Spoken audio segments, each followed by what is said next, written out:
These next two examples are a little bit different. Either they don't have numbering along the axes, along the x and y axis, or in our second example, there aren't dots that we're starting with. So let's figure that out on this video. Our y-intercept, again, is the first thing we're doing. Our slope is the second thing. And the final thing we're doing is our equation. So my y-intercept is where the line crosses the y-axis. So that's this dot here. From the center of those axes, I count up 1, 2. So my y-intercept is 2. My slope is between those two lines. I'm going to create a triangle. I count from the dot, rise over run, remember? Rise over run. That means we go up and then we go over. So 1, 2, 3, 4. I go up 4 boxes, so that's 4 over. And my run is from that corner, 1, 2, 3, 4 over 3. I can't simplify that, so I know that that's my slope. My equation is y equals mx plus b.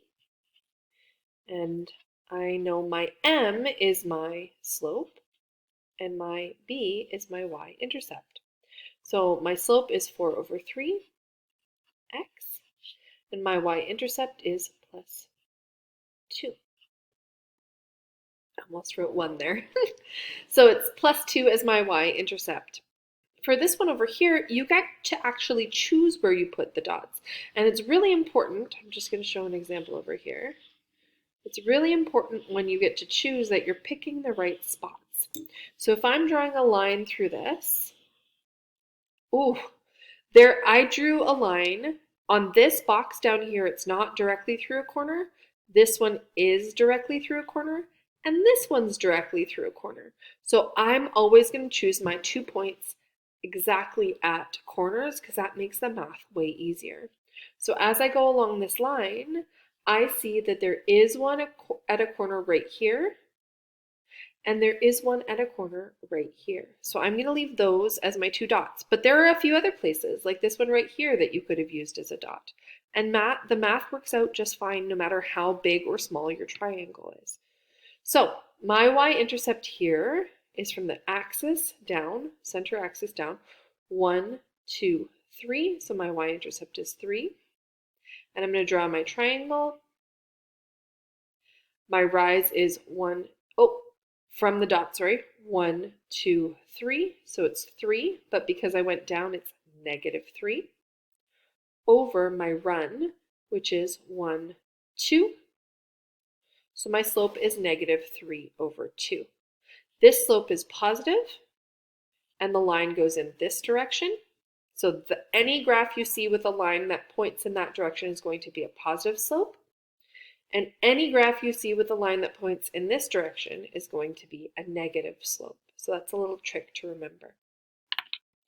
Our equation is y equals mx plus b.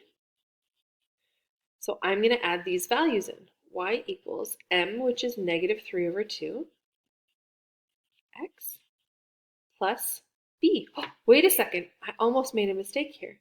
My y-intercept is 3, but it's not +3 because it would be up here. It's -3 down here. So I can write -3.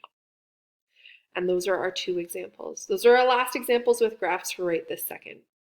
We're going to move on to what it's like to find the slope of a line from a table.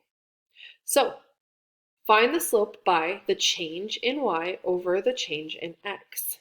Now, the change in y over the change in x is another way of saying this. These are symbols called delta. They mean change in. So instead of writing all of that out, I'm going to write delta y over delta x. And I'm going to tell you an equation for what that actually means. So delta y means y2 minus y1. And delta x means x2 minus x1. It's like if you're going for a run around the school, you might run around the school twice and have 2 different times. The first time would be the 1s, y1, x1. And the second time you run around would be the 2s, the second time you run around. So I'm going to look through this chart and I'm going to pick the easiest numbers for me because that's what I'd like to do. So I don't want to deal with negative numbers, so I'm going to cross those ones out. And so I'm going to pick this and this one because I like to have a little bit of space between the numbers in a chart if I can. So those are our two numbers. The one that is higher up in the chart is going to be our first numbers. Those are our ones in this y1 and x1. And the second one is going to be our twos. Okay, so when I say y2, I mean y2. So it's going to be this 5. Okay, so I'm going to write 5 minus y1, which is 1, 5 minus 1, over x2. Our x2 is this 2, 2 minus, oh, I'm running out of shapes. Get complicated. Minus our x1, which is 0. So 5 minus 1 is 4. 2 minus 0 is 2. And we can simplify that to be 2 over 1, which is exactly the same as saying 2. So our slope, or our m for this chart, is 2. Let's do that again. So we have our delta y over delta x, y2 minus y1 over x2 minus x1. We don't want to deal with negative numbers. We also really don't want to deal with decimals, so let's cross those ones out. We're left with two numbers, so that's great. So these are our ones, and these are our twos, because the ones are higher up in the chart, and the twos are lower down. So our y2 is going to be 3. Oh, no, sorry. Our y2 is 2. Our y1 is 3 over x2, which is 2, minus x3,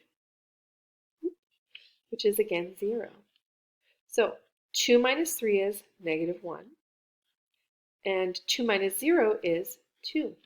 So we have negative 1/2, which can't be simplified, so that's our answer. That's our slope for this example.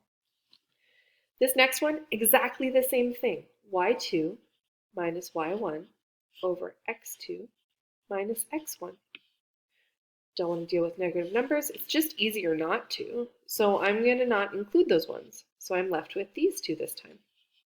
So my y2 is 14 minus my y1, which is 8, over x2, sorry, which is 5, minus x1, which is 3 this time.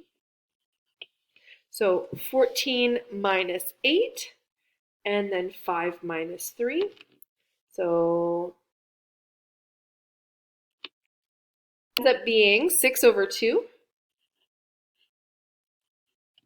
And 6 over 2 can be simplified to 3 over 1, which is the same thing as just 3. So our slope is 3. These are my arrows at the bottom here of what it points into. So our slope is 3.